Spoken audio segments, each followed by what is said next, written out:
What's the difference between doing this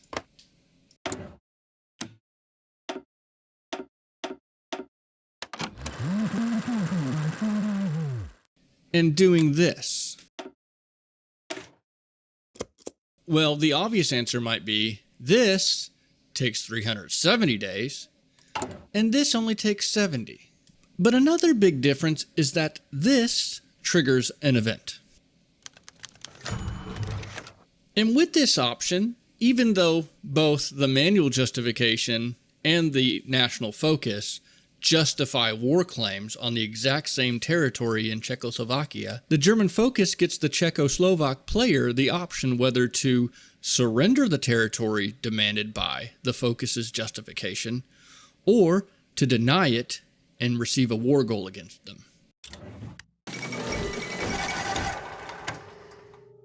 No such option is given to players receiving a manual justification. You just get a war goal and it happens. With the other difference being a manual justification generates world tension slowly, whereas a focus, it all hits in one pop. When you're manually justifying on a country, it usually asks you what kind of justification you're seeking.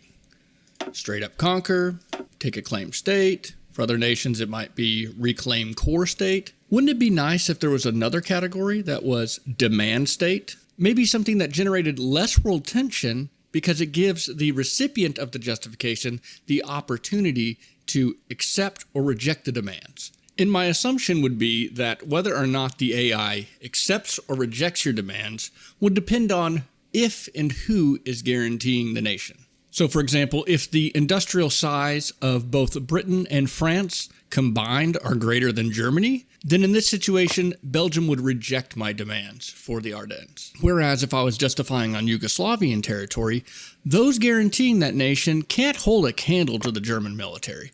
So Yugoslavia would think, yeah, it's kind of hopeless, we'll just let them have it.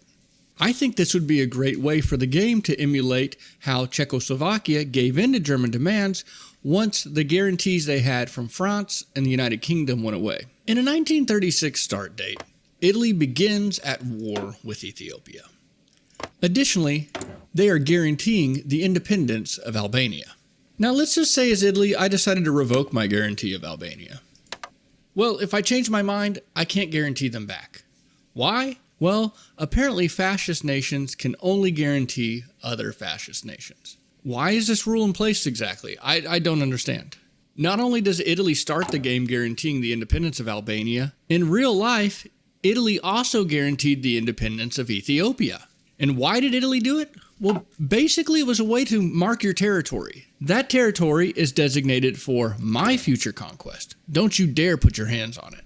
In fact, I'd love to see fascist and communist nations be able to guarantee people with other ideologies for that specific reason. I feel like that would be a game dynamic perfect for both multiplayer and single player, throwing out guarantees to curb the ambitions of other players. And speaking of guarantees, democracies have a rule. You can't guarantee the independence of a nation until world tension hits 25%. Yet you know, at the beginning of the game, despite there being zero world tension, democracies are guaranteeing quite a few nations. Well, let's think what a guarantee is. It's saying if this nation comes under attack, we are willing to go to war with whatever power justifies against you.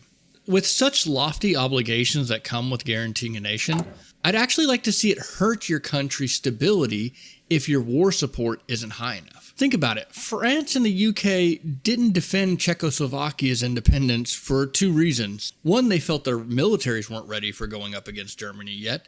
But two, they knew they didn't have public buy-in and that a war with Germany would cause domestic chaos. I think guaranteeing nations with low war support should hurt your stability. Currently, the cost of guaranteeing independence of a nation depends on how many other nations you've already guaranteed. What if this too was relative to war support? The lower your war support, the more expensive it is to guarantee the independence of a nation. The higher your war support, the cheaper it is. There's already this scaling dynamic when it comes to justification time being dependent on world tension. So why not have a relative scale for stab hits and political power costs for guaranteeing the independence of other nations? As always, my goal for Hearts of Iron is not just for the game to be fun, but I like to see the game give explanatory power to historical events. The UK should not be subjected to an exorbitant amount of political power spend just to keep the nations that they know Germany's going to attack in check.